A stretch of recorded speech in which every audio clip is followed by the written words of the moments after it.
បាទសួស្តីបងប្អូនអ្នកគ្នាក្នុងវីដេអូនេះខ្ញុំបាទនឹងធ្វើការបើកប្រអប់ជាមួយនឹង motor ស្វានបុក3តង់របស់ Makita ដែលដំណើរការដោយថ្មបាទ 18V បាទ2កូនបាទបងប្អូនអ្នកគ្នាអញ្ចឹងថ្ម 18V 2កូនគឺទើបអាចប្រើជាមួយនឹង motor នឹងឲ្យដំណើរការបានណាបងប្អូនអ្នកគ្នាហើយចំពោះមកប្រអប់នេះតែម្ដងគឺមានលេខកូដ DHR283Z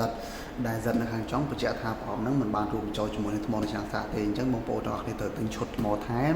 ឬក៏ឆ្នាំងសាកថែមអញ្ចឹងទៅណាបងប្អូនអ្នកគ្នាឬក៏បងប្អូនអ្នកគ្នាធ្លាប់ប្រើ Makita ដែលមានថ្ម 18V ហើយបងប្អូនអ្នកគ្នាគ្រាន់តែទិញ motor ហ្នឹងគឺអាចជាការស្រេចអូខេអញ្ចឹង logo brand នៅផ្នែកខាងលើបាទ 28mm cordless combination hammer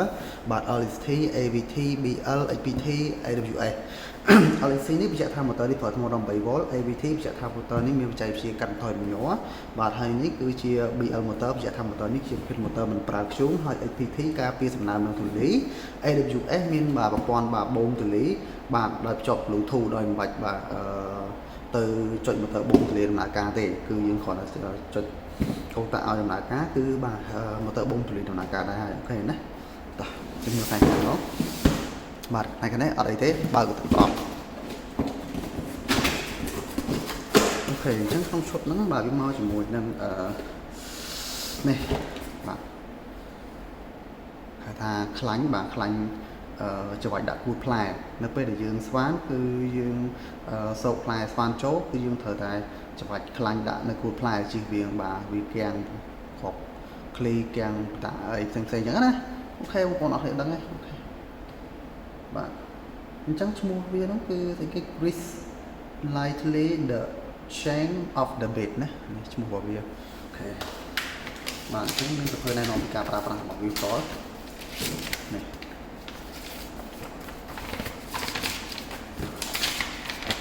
ចឹងបងប្អូនអ្នកគ្នាមើលការប្រើប្រាស់របស់វាហ្នឹងមកមើលទាំងអស់ហ្នឹងមកបាទទើបដឹងពីការប្រើប្រាស់ជាក់ស្ដែងអូ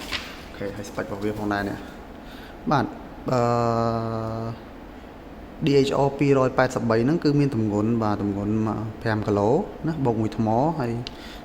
វាអាចស្វានបេតុង28អាចស្វានឈើបាន10អាចស្វានដែកបាន13អាចស្វានឈើបាន32ណាអូខេបាទហើយក៏ជាមួយនឹងក្បាលតវាមួយនេះក្បាលតបាទសម្រាប់ធ្វើការតទៅស្វានដែកស្វានឈើដោយសារ motor នេះយើងខ្វិចណាខ្វិចឆេងគ្រាឆាច់ហ្នឹងមកបាទលេខកូដ199139.5ណាអូខេ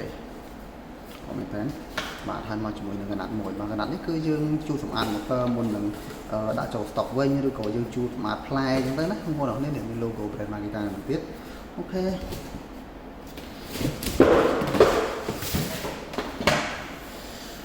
បាទបងប្អូនគ្នានៅផ្នែកនេះគឺមានបាទ logo Makita ផុសបងប្អូនគ្នាបាទឃើញទេបាទផុសមក original product តែម្ដងល្អមែនតើណានេះគឺមានម៉ាស៊ីន AVT បាទបញ្ជាក់ថាបច្ចេកវិទ្យាកាត់បន្ថយរំញ័រថ្មចូលបាទថ្មទី1ថ្មទី2អូខេមានពូ LED សម្រាប់បំភ្លឺការងារបាទហើយមានតពួសម្រាប់ពួកជាមួយនឹងធ្នើរផ្សេងនេះអូខេបាទអូខេណាបាទនៅផ្នែកនេះគឺមានsticker បាទបញ្ជាក់ spec មួយចំនួនហើយលេខកូដដែរនេះ DHR283 ហើយនេះកន្លែងដាក់ Bluetooth នេះកន្លែងដាក់ Bluetooth បាទផ្នែកខាងនេះគឺមានប៊ូតុងបាទប៊ូតុងវិលទៅមុខនេះសញ្ញាព្រួយវិលទៅមុខបាទផ្នែកខាងនេះគឺមានប៊ូតុងសញ្ញាព្រួយវិលថយក្រោយណាហើយនៅពេលដែលយើងរុញមកចំកណ្ដាលណានៅចំកណ្ដាលស្មើបែបនេះគឺយើងមិនអាចចុចកុងតាក់នៃដំណើរការបានទេផ្នែកខាងនេះគឺមានកន្លែងសេរី5លេខអូខេលេខ1លេខ2លេខ3លេខ4ហើយនិងលេខ5ណាអូខេល្អមែនតើអញ្ចឹងយើងលើកបានមកបាទ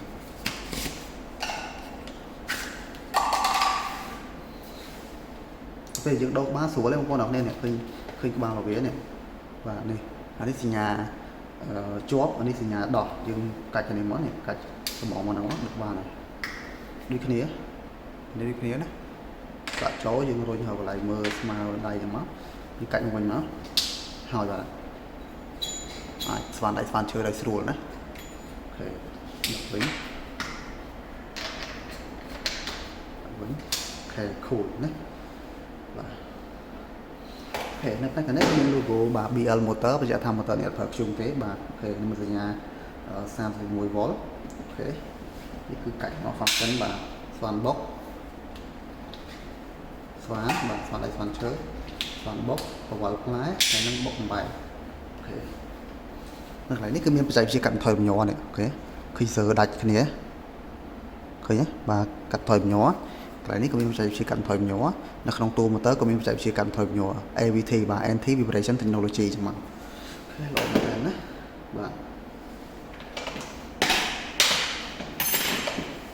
បាទជើងភ្ជាប់ចរន្តរបស់វាធំល្អបងប្អូនអ្នកគ្នាមើលធំល្អអូខេបាទនេះចោលសម្រាប់ភ្ជាប់ជាមួយនឹងក្បាលប៊ូមទលីមកតង់ទៀតអូខេអញ្ចឹងសម្រាប់បងប្អូនទាំងអស់គ្នាដែលមានតម្រូវការចង់ទិញទៅប្រើប្រាស់បាទគឺល្អមែនតើMakitaបាទទាំងគុណភាពបាទគុណភាពរបស់ជប៉ុនទាំងសេវាកម្មទាំងអីទាំងអស់គឺបាទ everything គឺ good ណាបងប្អូនគ្នាអញ្ចឹងសម្រាប់បងប្អូនគ្នាចង់ទិញទៅប្រើប្រាស់បាទតាក់ទងមកតាមលេខទូរស័ព្ទបាទដែលខ្ញុំដាក់នៅខាងក្រោមនោះមកគឺខ្ញុំប្រាប់ទីតាំងនៃការទិញបាទហើយខ្ញុំនឹងប្រាប់ពីបច្ចេកទេសមួយចំនួននៃការប្រើម៉ូទ័រនេះផ្ទាល់ដែរហើយបងប្អូនទាំងអស់គ្នាគ្រាន់តែជួយចុច like subscribe មកឲ្យខ្ញុំមានកម្លាំងចិត្តក្នុងការធ្វើវីដេអូបន្តទៀតអូខេបាយបាយ